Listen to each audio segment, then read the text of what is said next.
Entre le commandant Toumba, M. Cessé, M. Marcel plutôt, et vous, et plusieurs d'autres d'ailleurs. Il y a eu un pacte entre vous. Parlez-nous de ce pacte. Quels sont ces gens, quelles sont ces personnes? Non, il y a eu un pacte entre vous, entre le commandant Toumba et vous. Il y avait d'autres, il y avait quand même la présence d'autres officiers. Bon, je vais raccourcir, il n'y a jamais eu de pacte et c'est pour cette raison que je vais demander à M. le Président, avec sa sagesse, et que le parquet puisse faire venir, que le parquet, M. le procureur, puisse faire venir l'élément que M. Toumba a dit qu'il aurait fait un pacte, le nommé Forum, pour clore tout. D'accord. D'accord. Mon capitaine, dites-nous, à quel moment de votre régime vous avez fait arrêter le général Diarra et pourquoi faire venir son fils, le mettre dans la même cellule que son père?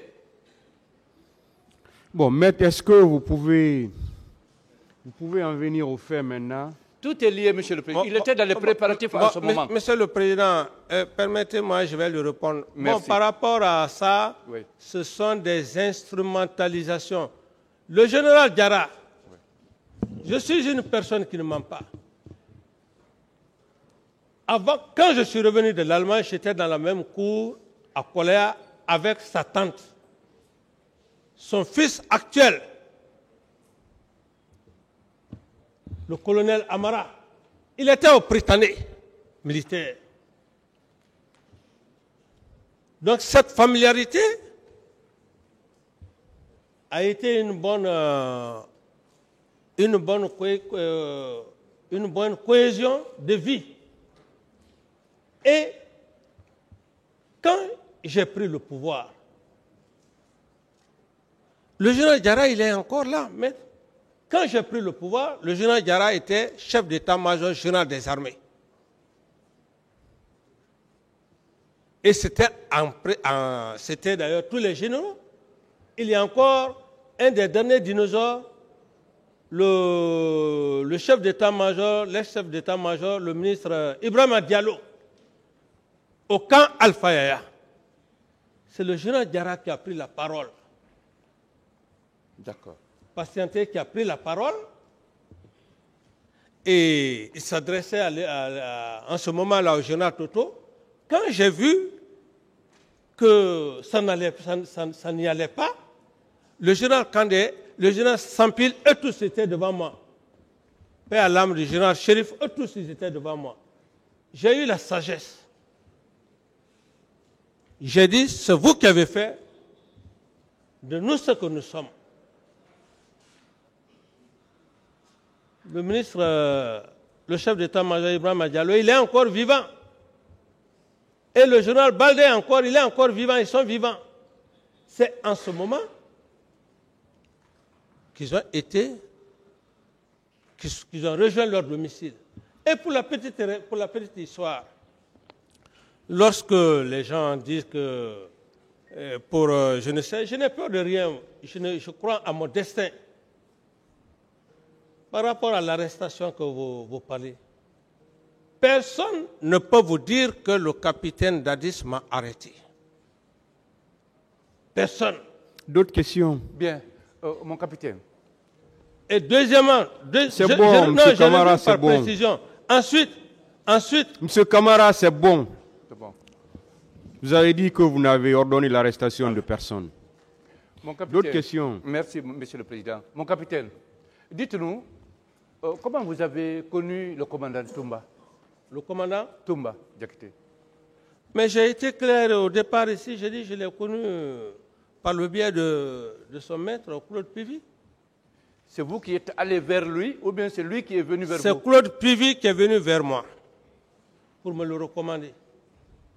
Il avait un de ses petits qui avait des problèmes, sa maman était malade. C'était dans ce contexte.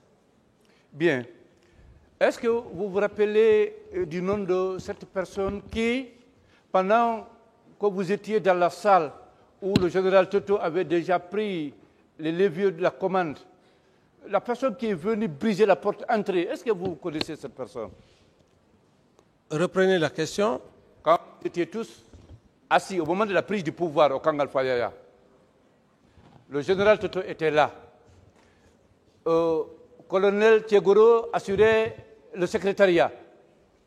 Le pouvoir était presque fini d'être pris par lui. Une personne est venue en brisant la porte. Bon, maître, récupérer le pouvoir. Ouais, je veux juste vous faire savoir que oui. toutes ces allégations étaient faites dans le but de distraire l'esprit de la Cour ou de ne pas revenir sur les faits réels. C'était l'objectif. Ça a été taillé sous forme pyramidale, dont les structures ne tiennent pas. Ça n'a jamais été comme ça. Et pour preuve, je vous prie de bien vouloir demander le général Maturé. Lorsque M. Toumba Diakité vient dire ces allégations, il a tout à fait raison. Parce qu'il sait ce qu'il a fait le jour du 28 septembre. Donc, il a passé tout le temps à se préparer. Il fallait donc détruire, comment dirais-je, endormir la conscience. C'est-à-dire faire quitter l'essentiel, le procès sur lequel nous sommes, le véritable sujet, aller ailleurs pour attirer l'attention des gens. Mais moi, je ne suis pas ça. Voilà, c'était une forme de distraire l'esprit, l'intelligence des Guinéens. C'est tout. Bien, d'accord. Mon capitaine, le commandant de votre salon à l'époque, qui vous a empêché d'allumer la voiture, pourquoi vous l'avez giflé? Pourquoi? Reprenez. Le commandant de votre salon. Ouais. Qui, quand vous avez voulu quitter le camp pour venir au stade, vous avez ouvert la portière de la voiture, vous avez pris place à l'intérieur.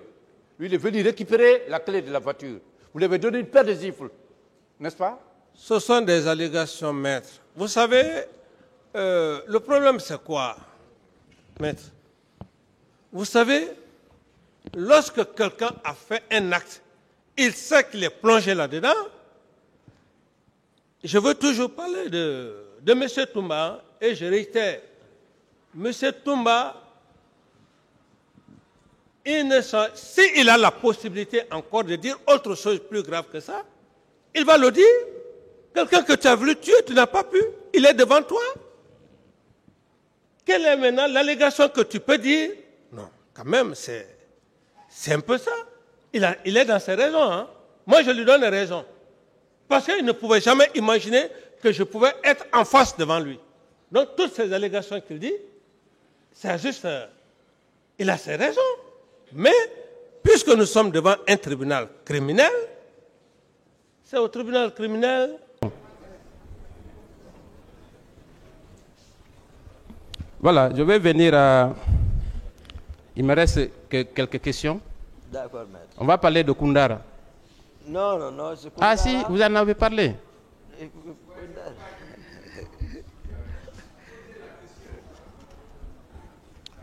Monsieur le Président, je voudrais savoir, Monsieur Toumba Diakité, vous étiez avec combien d'éléments au moment de l'arrivée du président Dadis à Koundara? Non, il y avait moi, il y avait CC qui est ici, il y avait Bala Keta, les autres là, j'ai oublié, nous étions 6, y compris moi. Très bien. On a appris, après ces événements, que plusieurs de vos éléments ont été tués. C'est comme ça on dit mes éléments. C'est pour ça que j'ai fait comprendre. Il faut qu'on oublie l'affaire d'éléments là. Je vous ai dit comment c'est structuré, comment ça fonctionne. Mais toujours éléments. Il faut que vous compreniez ça. Il n'y a pas d'éléments. C'est eux qui ont inventé ça. Dans quel but? Est-ce que certains de vos proches ont été tués après les événements du 3 décembre? Oui ou non? Il y a des gens qui ont été tués. 140 qui a été décapité, ce n'est pas un élément. Moi, c'est le chauffeur. D'ailleurs, c'était l'un des chauffeurs du général Konaté. Il est le deuxième chauffeur du cortège du président. Lui, il a été décapité. Zano Destin, qui est un de leurs, que eux-mêmes ils ont mis à côté de moi dans mon salon pour me surveiller, qui contrôle la garde de mon salon. Il a été exécuté. Begré, qui est commandant de Koundara, qui n'avait rien à voir avec l'événement là. Begré, moi, il a fui d'arrêt parce que je rentrais à la présidence ce jour. Est-ce qu'avec le recul... Begré, ils l'ont tué. Parce qu'à Amdallah, il a coupé son téléphone, j'ai cessé de le joindre derrière. J'ai compris que ça ne va pas. Donc, il a utilisé le terrain, on l'a rattrapé vers la Sierra Leone. Il ne m'a pas dit moi. Donc, ils l'ont tué. Beaucoup ont été tués par eux, par Marcel et Granco, Pivi, et les Makambo, les Gono Sangaré. C'est eux qui régnaient en ce moment. Nul n'était la responsabilité du général Sekouba Konaté, parce que mon père aussi a été arrêté vers Kissoudou. Il rejoignait sa fonction, son nouveau poste. Ils l'ont conduit au bloc. C'est Marcel qui est venu avec sa machette. Il a frappé mon papa avec ça. Le vieux a levé la tête, il regarde, il dit, « Hé Marcel !» Marcel, il m'a dit, le vieux m'a dit, Marcel est ressorti. Mon grand frère a été tué, qui est civil. Donc tout ça, moi j'ai subi ça, sur ma raison. Donc, beaucoup de membres de votre famille ont été persécutés. Certains ont été persécutés, Oui. D'autres ont été tués. Oui. Donc, ce qui signifie que vous étiez quand même un grand chef militaire qui avait beaucoup d'éléments qui tournaient, qui gravitaient autour de vous. N'est-ce pas? Est-ce que ces éléments-là ne se sont pas rendus au stade et ont commis des exactions ou des meurtres? Monsieur Toumba Diakité. Non, ils ne se sont pas rendus. Très bien.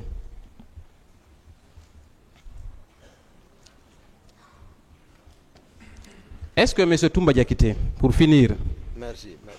est-ce que vous n'êtes pas allé au stade pour un premier temps, pour réprimer la manifestation?